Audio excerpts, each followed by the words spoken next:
అందరికీ నమస్కారం. నేను మీ ఫార్మర్ శివ. లైక్ చేయండి, సబ్స్క్రైబ్ చేసుకోండి. వాయిస్ బాగుంటే అడ్జస్ట్ చేసుకోండి. రోజు నాగరామోత్సవం వచ్చేసింది. నాగరామోత్సవంలో పండగ ఇలా సంబరాలు చేసుకుంటారు. మనకి వీరభద్ర వేసుకొని అలాగా భద్రకాళి వచ్చేసింది. మనకి ఇద్దరు భార్యాభర్తలుగా ఎలాగా చేస్తున్నారు చూడండి. ఎగరడం కానీ బాగా సూపర్గా చేస్తున్నారు. భక్తి కూడా అలాగే ఇట్లా ఏం చేస్తారంటే ఫస్ట్ గంగికి వెళ్ళి తర్వాత గంగి కంటే ఊరు బావి ఉంటుంది కదా, ఆ ఊరు బావిలో పోయి ఒక బిందె నిండా నించుకొని బాగా భక్తి కూడా పూజ చేసుకొని దానికి పూజ చేసి కార్యక్రమం అంతా చేసుకున్న తర్వాత బిందె ఒకరు ఎత్తుకున్న తర్వాత గుడిలో పెట్టి నమస్కరించి ఒకరు ఎత్తుకొని ఒక నోటికి ఒక కట్టె పుల్ల అంటది సుచ్చిస్తారు. మనకి వాళ్ళు ఏం చేస్తారో మాట్లాడరు. ఇంకా భక్తి కూడా ఉంటారు. అదే మోసుకుంటా ఇట్లా వాళ్ళు కొద్దిగా భక్తి మాటలు చెప్తారన్నమాట. వీళ్ళు వీరభద్ర వేసుకున్న వాళ్ళు వీళ్ళే స్వామి వాళ్ళు వేసుకున్న తర్వాత విశేషాలు చెప్పి ఆ తర్వాత గుడికి చేరిన తర్వాత మంచి కార్యక్రమం చేసి అంత పూజ కార్యక్రమం చేసి అందరికి భోజనాలు కూడా పెడతారు. ఇది ఎందుకు చేస్తారంటే ఈ నాగరామోత్సవంలో సంవత్సరం ఒకసారి చేస్తారు. ఇది నాగరామోత్సవంలో పండగ. ఇది మనకి నాగదేవతకి పాల పోసాం కదా, అందుకోసం. ఇప్పుడు కాయ అయితే ఎలాగ పగులు కొడతా చూస్తాం చూడండి. మళ్ళీ ఇది అంత సులభంగా 3 ఏట్లకు పోదు. బాగా నిదానంగా వేస్తాడు. బాగా ఆ సౌండ్ ఎలాగా మనం చేసేటప్పుడు కొడతామో అట్లా చేస్తుంటాడు మనకు భద్రకాళి. నవ్వుతున్నాడు. సరే వినబడటం లేదు, బాగా కొట్టండి అని అన్నమాట అని చెప్తున్నారు భద్రకాళి దేవతి. సరే బాగా ఇంకా దన్న కొట్టిన పగులు కట్టడం అనేది ఈసారి పగులు పనులు కొడుతున్నా ఇంకా గట్టిగా కొట్టున్నా అంటున్నారు. ఇప్పుడైతే పగులు పనులు అనుకున్నాను, ఇంకా పోలేదు. ఈసారి పగిలిపోయింది చూడండి. ఇలా పగిలిపోతే కార్యక్రమం చేసుకొని ఇప్పుడు ఇది సొత్త వేలేసినారంటే మనకి అగ్గి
ಸಾತ್ವಿಕ ಎಂದು ಸಿರಬಾಗಿ ನಮಿಸುತ್ತಿರುವ ಸಂದರ್ಭದೊಳಗೆ ಇದೇ ಸಂದರ್ಭದಲ್ಲಿ ಭದ್ರಕಾಳಿಯ ಸಮೇತನಾದ ವರಗುರು ವೀರಭದ್ರೇಶ್ವರನು ವೀರ ನಾಟ್ಯವನ್ನಾಡುತ್ತ ಯಾವ ಪ್ರಕಾರವಾಗಿ ಬರುತ್ತೇನೆಂದರೆ ಚಡಗಡ ಜಗ್ಗಿನ ಕಣ್ಣಕ್ಕ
ಶರಣರಾಗಿ ಬಸವಣ್ಣರೂ ಆಗಲಿಲ್ಲ. ಅಂತಹ ಭಕ್ತರನ್ನು ಭಕ್ತಿಯಿಂದ ಪೂಜಿಸುವ ನಿಜ ಭಕ್ತರಾದರೆ ಸಾಕು. ಹಲರೇ ರುದ್ರ, ಬಬ್ಬರೇ ರುದ್ರ, ಶಿವಶರಣೆ, ಭವಹರಣೆ, ಅತಿಕರುಣೆ, ಆಶರಣೆ. ಮತ್ತಾರು ಅಲ್ಲ ನೋಡಮ್ಮ, ಜಗದಾದಿ ಜಗದಮ್ಮ, ಹೇಮ ರೆಡ್ಡಿಯ ಮಲ್ಲಮ್ಮ. ಹೇ ದೇವ, ಹೇ ಶಂಭುವೆ, ಆ ತಾಯಿ ಜನಿಸಿದಳು ನೋಡಮ್ಮ ರೆಡ್ಡಿ ಕುಲದಲ್ಲಿ. ಆ ತಾಯಿಯಮ್ಮ, ಆ ತಾಯಿ ಜನಿಸಿದಳು ನೋಡಮ್ಮ ರೆಡ್ಡಿ ಕುಲದಲ್ಲಿ. ಆ ತಾಯಿಯಮ್ಮ, ರೆಡ್ಡಿ ಕುಲದಲ್ಲಿ ಜನಿಸಿದಂತಕ್ಕ ಮಹಾತಾಯಿಯು ಮತ್ತಾರು ಅಲ್ಲ ನೋಡಮ್ಮ, ಜಗದಾದಿ ಜಗದಮ್ಮ, ಹೇಮ ರೆಡ್ಡಿಯ ಮಲ್ಲಮ್ಮ. ಬಾಲ್ಯದಲ್ಲಿ ಗುರು ಕೊಟ್ಟ ಇಷ್ಟಲಿಂಗವನ್ನ ತನ್ನಯ ಕರಕಮಲದೊಳಗೆ ಹಿಡಿದುಕೊಂಡು ಓಂ ನಮ ಶಿವಾಯ ಎಂಬ ಮಹಾಪಂಚಾಕ್ಷರಿ ಮಂತ್ರವನ್ನ ಪಠಿಸುತ್ತ ಬಾಲ್ಯದಲ್ಲೇ ಶಿವನನ್ನ ಮೆಚ್ಚಿಸಿ ಶಿವ ಶರಣೆಯಾಗಿ ಹಳು ಹೇಮರೆಡ್ಡಿಯ ಮಲ್ಲಮ್ಮ. ಫಲರೇ ರುದ್ರ, ಹಬ್ಬರೇ ರುದ್ರ. ಬಾಲ್ಯದಲ್ಲೇ ಶಿವಶರಣೆಯಾಗಿರುವಂತ ಹೇಮರೆಡ್ಡಿಯ ಮಲ್ಲಮ್ಮ ಪರಮಾತ್ಮನನ್ನೇ ಮೆಚ್ಚಿಸಿ ಬಿಟ್ಟು ಹೇ ದೇವ, ಹೇ ಶಂಭುವೆ, ಹೇ ದೇವ, ಹೇ ಶಂಭುವೆ, ಶ್ರೇಷ್ಠಳಾಗಿರುವಂತ ಹೇಮರೆಡ್ಡಿಯ ಮಲ್ಲಮ್ಮ ಬಾಲ್ಯದಲ್ಲೇ ಗುರು ಕೊಟ್ಟ ಇಷ್ಟಲಿಂಗವನ್ನು ಪೂಜಿಸುತ್ತಾ ಶ್ರೇಷ್ಠ ಭಕ್ತಳಾಗಿರುವಂತ ಹೇಮರೆಡ್ಡಿ ಮಲ್ಲಮ್ಮ ಬಾಲ್ಯದಲ್ಲಿ ತನ್ನ ಸರಿಮಿತ್ರರೊಡನೆ ಕೂಡಿಕೊಂಡು ಆಟ ಪಾಠವನ್ನಾಡುತ್ತಾ ಬಾಲ್ಯವನ್ನು ಬಹು ಸುಂದರವಾಗಿ ಮುಗಿಸಿಬಿಟ್ಟಳು ಹೇಮರೆಡ್ಡಿಯ ಮಲ್ಲಮ್ಮ. ಬಾಲ್ಯವು ಮುಗಿಯಿತು. ಹೇಮರೆಡ್ಡಿಯ ಮಲ್ಲಮ್ಮಳಿಗೆ ಯೌವನ ಎಂಬ ಮೂರಕ್ಷರವು ಬಂದಿತು. ಹೇಮರೆಡ್ಡಿಯ ಮಲ್ಲಮ್ಮಳಿಗೆ ಯೌವನ ಎಂಬ ಮೂರಕ್ಷರವು ಕೂಡಿ ಬಂದಾಗ ಆ ತಾಯಿಗೆ ವರವನ್ನು ಹುಡುಕಿದರಮ್ಮ. ಅದು ಎಂತೆಂದೊಡೆ ಹುಚ್ಚ ಬರಮರೆಡ್ಡಿ ಅವಳಿಗೆ ಪತಿಯಮ್ಮ, ನಾಗಮ್ಮ, ನಿಂಗಮ್ಮ ಅವಳಿಗೆ ನಾದಿನಿಯರಮ್ಮ, ಅವಳಿಗೆ ಹತ್ತೆ ನೀಲಮ್ಮ. ಇತ್ತ ಹೇಮರೆಡ್ಡಿಯ ಮಲ್ಲಮ್ಮ ಮನೆ ಬೆಳಗಲು ಬಂದಳಮ್ಮ ಮಹಾಲಕ್ಷ್ಮಿಯಾಗಿ ರೆಡ್ಡಿಯ ಕುಲದೊಳಗೆ. ಮನೆ ಬೆಳಗುವುದು ಒಂದು ಹೆಣ್ಣಾದರೆ ಮನೆ ಹೊಡೆಯುವುದು ಒಂದು ಹೆಣ್ಣು. ಹೇಮರೆಡ್ಡಿಯ ಮಲ್ಲಮ್ಮ ಮನೆ ಬೆಳಗಲು ಲಕ್ಷ್ಮಿಯಾಗಿ ಬಂದರೆ ನಾಗಮ್ಮ, ನಿಂಗಮ್ಮ ಮನೆ ಹೊಡೆಯಲೆಂದು ಬಂದಿಹರಮ್ಮ. ಇತ್ತ ಹೇಮರೆಡ್ಡಿಯ ಮಲ್ಲಮ್ಮ ದಿನ ಬೆಳಗಾಗುವುದರೊಳಗೆ ಹೇಳಬೇಕು, ಪತಿಪಾದ ಪೂಜೆಯನ್ನು ಮಾಡಬೇಕು, 5 ಗಿಡ್ಡನ ಜೋಳವನ್ನು ಬೀಸಬೇಕು, ಹಿಟ್ಟನ್ನು ಸೋಸಿಡಬೇಕು. ಇದು ಎಲ್ಲರ ಅವಳ ದಿನನಿತ್ಯದ ಕಾಯಕವಮ್ಮ. ಕಾಯಕ ಮೀರಿದರೆ ಬರುವುದು ಅವಳಿಗೆ ಮಾರಕವಮ್ಮ. ಅವಳ ರಕ್ಷಣೆಗಾಗಿ ಶ್ರೀ ಮಲ್ಲಿಕಾರ್ಜುನನ ರಕ್ಷೆ ಶ್ರೀರಕ್ಷೆ. ಹಲರೇ ರುದ್ರ, ರುದ್ರ. ಹೇಮರೆಡ್ಡಿಯ ಮಲ್ಲಮ್ಮಳ ಭಕ್ತಿಗೆ ಮೆಚ್ಚಿ ಬಂದಂತ ಶ್ರೀಗಿರಿಯ ಮಲ್ಲಿಕಾರ್ಜುನನು ಸಾಕ್ಷಾತ್ ಜಂಗಮ ವೇಷವನ್ನ ಧರಿಸಿಕೊಂಡು ಅವರ ಮನೆ ಮುಂಭಾಗದಲ್ಲಿ ನಿಂತುಕೊಂಡು ಅಮ್ಮ ಹಸಿದು ಬಂದಿರುವ ಜಂಗಮನ ಜೋಳಿಗೆಗೆ ಭಿಕ್ಷೆ ನೀಡಿರಮ್ಮ, ಮುಕ್ತಿ ಪಡೆಯಿರಮ್ಮ ಎಂದು ಜೋರಾಗಿ ಕೂಗಿದಾಕ್ಷಣದಲ್ಲಿ ಹಾಗಲಾಗ ಹೇಮರೆಡ್ಡಿಯ ಮಲ್ಲಮ್ಮ ಭಕ್ತಿಯಿಂದ ಜೋಳವನ್ನು ತರುವಳಮ್ಮ. ಮಲ್ಲಿಕಾರ್ಜುನನ ಜೋಳಿಗೆಗೆ ಸುರಿವಳಮ್ಮ. ಹಲರೇ ರುದ್ರ.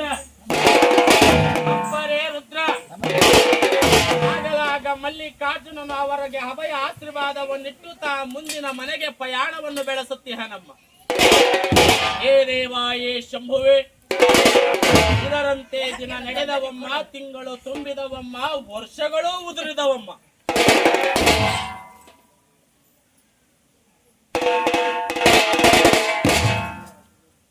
ಹೇ ದೇವ ಏ ಶಂಭುವೆ, ಇದರಂತೆ ದಿನ ಕಳೆದವಮ್ಮ, ತಿಂಗಳು ತುಂಬಿದವಮ್ಮ, ವರ್ಷಗಳು ಉದುರಿದವಮ್ಮ. ಚಿತ್ತವಿಲ್ಲದೆ ಕಾಯಕವ ಮಾಡಿದರೆ ಪ್ರಯೋಜನವೇನು? ಭಕ್ತಿಯಿಂದ ಆಲಿಸಬೇಕು ಕಟ್ಟ ಪ್ರವಚನವನ್ನ.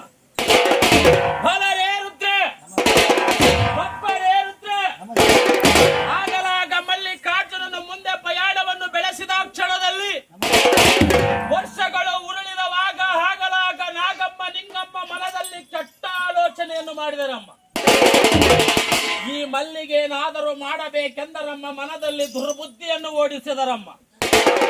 ಮರುದಿನ ಅವಳತ್ತೆಯಾದಂತ ನೀಲಮ್ಮನ ಕಡೆಗೆ ಬಂದರಮ್ಮ. ಅತ್ತೆ ನೀಲಮ್ಮ, ಇಂತಪ್ಪ ಮುದಿ ಜಂಗಮನು ಜಂಗಮ ವೇಷವನ್ನು ಧರಿಸಿಕೊಂಡು ನಮ್ಮ ಮನೆಯ ಬಾಗಿಲಿಗೆ ಭಿಕ್ಷಕ್ಕೆ ಬರುವನು. ಮಾಡಿಹಳು ಮಲ್ಲಮ್ಮ ಇಂತ ಮುದಿ ಜಂಗಮನ ಸಂಘ. ಮಾಡಿಹಳು ರಡ್ಡಿ ಕುಲಕ್ಕೆ ಮೋಸ ಏಮ ರಡ್ಡಿಯ ಮಲ್ಲಮ್ಮ. ಹೀಗೆಂದು ನಾಗಮ್ಮ ನಿಂಗಮ್ಮ ಅವಳತ್ತೆ ನೀಲಮ್ಮನಿಗೆ ಚಾಡಿಯ ಮಾತುಗಳನ್ನು ಚುಚ್ಚಿದರಮ್ಮ. ಫಲರೇ ರುದ್ರ, ಒಬ್ಬರೇ ರುದ್ರ. ಆಗಲಾಗ ನೀಲಮ್ಮ ಮರುದಿನ ನಾಗಮ್ಮ ನಿಂಗಮ್ಮರು ಹೇಳಿದಂತ ಮಾತನ್ನು ಕೇಳಿಬಿಟ್ಟು, ಎಲೆ ಮಲ್ಲಿ, ನಾಳೇನಾದರೂ ಜಂಗಮನಿಗೆ ಭಿಕ್ಷೆ ನೀಡಿದರೆ ಆಗುವುದು ನಿನಗೆ ಶಿಕ್ಷೆ. ನೀಡಕೂಡದು ಆ ಜಂಗಮನಿಗೆ ನೀ ಭಿಕ್ಷೆ. ಹೀಗೆಂದು ಹೇಮರಡ್ಡಿಯ ಮಲ್ಲಮ್ಮಳಿಗೆ ಆಜ್ಞೆಯನ್ನು ಮಾಡಿಬಿಟ್ಟಳಮ್ಮ ನೀಲಮ್ಮ. ಮರುದಿನ ಹಠವಾದಿ ಜಂಗಮನು ಹಠ ಮಾಡಿ ಜಂಗಮನು ಅವರ ಮನೆ ಮುಂಭಾಗದಲ್ಲಿ ನಿಂತಿಹನಮ್ಮ. ಜೋರಾಗಿ ಕೂಗಿದನಮ್ಮ. ಅಮ್ಮ, ಹಸಿದು ಬಂದಿರುವ ಜಂಗಮನ ಜೋಳಿಗೆಗೆ ಅನ್ನವನ್ನು ನೀಡಿನಮ್ಮ, ಮುಕ್ತಿಯನ್ನು ಪಡೆಯಿನಮ್ಮ. ತಂದು ಕೂಗಿದರು ಸಹ ಹೇಮರಡ್ಡಿಯ ಮಲ್ಲಮ್ಮಳ ಮನೆ ಒಳಗಿಂದ ಯಾರ ಸುಳಿವೂ ಸಿಗಲಿಲ್ಲ. ಹಸುವಿನ ಸಂಕಟ ತಾಳಲಾರದೆ ಮತ್ತೊಮ್ಮೆ ಕೂಗಿದನಮ್ಮ. ಅಮ್ಮ ಭವತಿ ಭಿಕ್ಷಾಂದೇಹಿ. ಹಸಿದು ಸಾಕ್ಷಾತ್ ಪರಶಿವನ ನಿಮ್ಮ ಮನೆಗೆ ಬಾಗಿಂದಿಹನಮ್ಮ. ಅನ್ನವ ನೀಡಿರಮ್ಮ, ಪುಣ್ಯವ ಕಟ್ಟಿಕೊಳ್ಳಿರಮ್ಮ. ಹೀಗೆಂದು ಕೂಗುತ್ತಿಹದನ್ನು ಹೇಮರಡ್ಡಿಯ ಮಲ್ಲಮ್ಮ ಕಂಡಳಮ್ಮ. ಮನದಲ್ಲಿ ತಾ ನೊಂದಳಮ್ಮ. ಹಸಿದಿರುವ